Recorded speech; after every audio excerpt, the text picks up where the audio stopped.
zuciya da abin da take bida a zahiri na gaskiya, shi so a zuciya ke naɗa. Amma mun manta me ke motsa soyayya, wani ya kallon wani so wani sauraron kalami, kowa da gwadinsa a ɓangare da sauraro. Nima da nawa yau za da bayyana. Abduldiwan na kira da gwanina, Abduldiwan ni kai ne gwanina, Abduldiwan ne gwanina, Abduldiwan ne gwanina.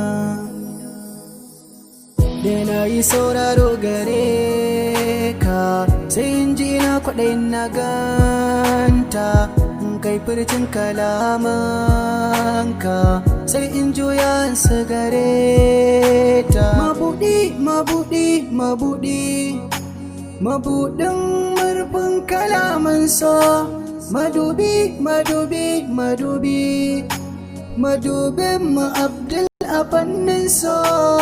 Kowace zuciya da abin da take bida a zahiri na gaskiya, shi so a zuciya ke naɗa.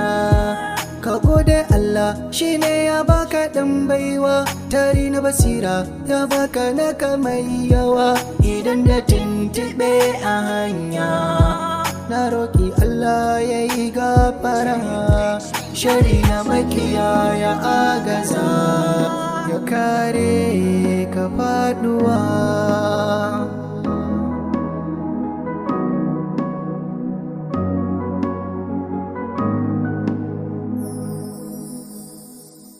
Mai yi maka hassada shi na kira asarare, min indillahi duka daga Allah ce ta zo ma.